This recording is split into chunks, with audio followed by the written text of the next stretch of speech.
Hi friends, அழகே அழகு serial அடுத்து என்ன நடக்க போகுதுன்றது இந்த ஒரு வீடியோவில் ஒரு குட்டி ப்ரெமோவாக பார்க்கலாம் வாங்க. இங்கே தங்கராஜ் வந்து ரேவதி நினச்சி ஃபுல்லாக குடிக்க வந்து இறங்கிடுறாங்க. ஃபுல்லாக குடிச்சிக்கிட்டு இருக்காங்க. அவங்களுடைய அம்மா அதை பார்த்து ரொம்ப கவலைப்படுறாங்க. டே தங்கராஜ், குடிச்சு குடிச்சு உன்னுடைய உடம்பு கெடுத்துக்காதுரா, ஏன்டா இப்படி குடிச்சிட்டு இருக்கான்றாங்க. அம்மா நான் அவ்வளோ கூப்பிட்டுமே ரேவதி வரல இல்லைம்மான்றாங்க. பசங்களுமே வந்து அனுப்ப முடியாதுன்ற மாதிரிலாம் சொல்லிட்டான்றாங்க. அவங்க குடும்பத்தில் இருக்கவங்க பேச்சை கேட்டு அவள் இன்னைக்கு இப்படி பேசிட்டாலேம்மா அப்படின்ட்டுலாம் சொல்கிறாங்க.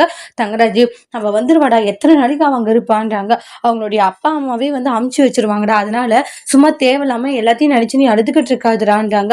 அவ இல்லட்டு போய் இவ்வளவு ஃபீல் பண்ணிட்டு இருக்கான்றாங்க. அவ இருக்கிற போது வந்து ஏதோ தெரியலம்மா, அண்ணனை கூப்பிட்டா வரலன்னா அப்ப அவன் மனசு எவ்வளவு கஷ்டப்பட்டுருக்குன்ட்டு ரொம்பவே மனசார வந்து தங்கராஜ் அவங்களுடைய தப்ப வந்து உணர்ந்து ஃபீல் பண்ணிட்டு இருக்காங்க. அதாவது நம்ம அப்படி பேசியிருக்க கூடாது, நம்ம பேசியிருந்தனால தான் அவளுக்கு ஹர்ட் ஆயிருக்கு, அதனாலதான் அவ இந்த அளவுக்கு ஃபீல் ஆயிருக்கா அப்படின்றத நல்லாவே நினைச்சு பார்த்து ஒரு மாதிரி ஃபீல் ஆயிடுறாங்க. அதுக்கப்புறமா வந்து தங்கராஜ் ஃபீல் பண்றத பார்த்துட்டு உடனே வந்து ரேவதியை பார்க்கறதுக்காக நேரா தங்கராஜோடைய அம்மா போயிடுவாங்க.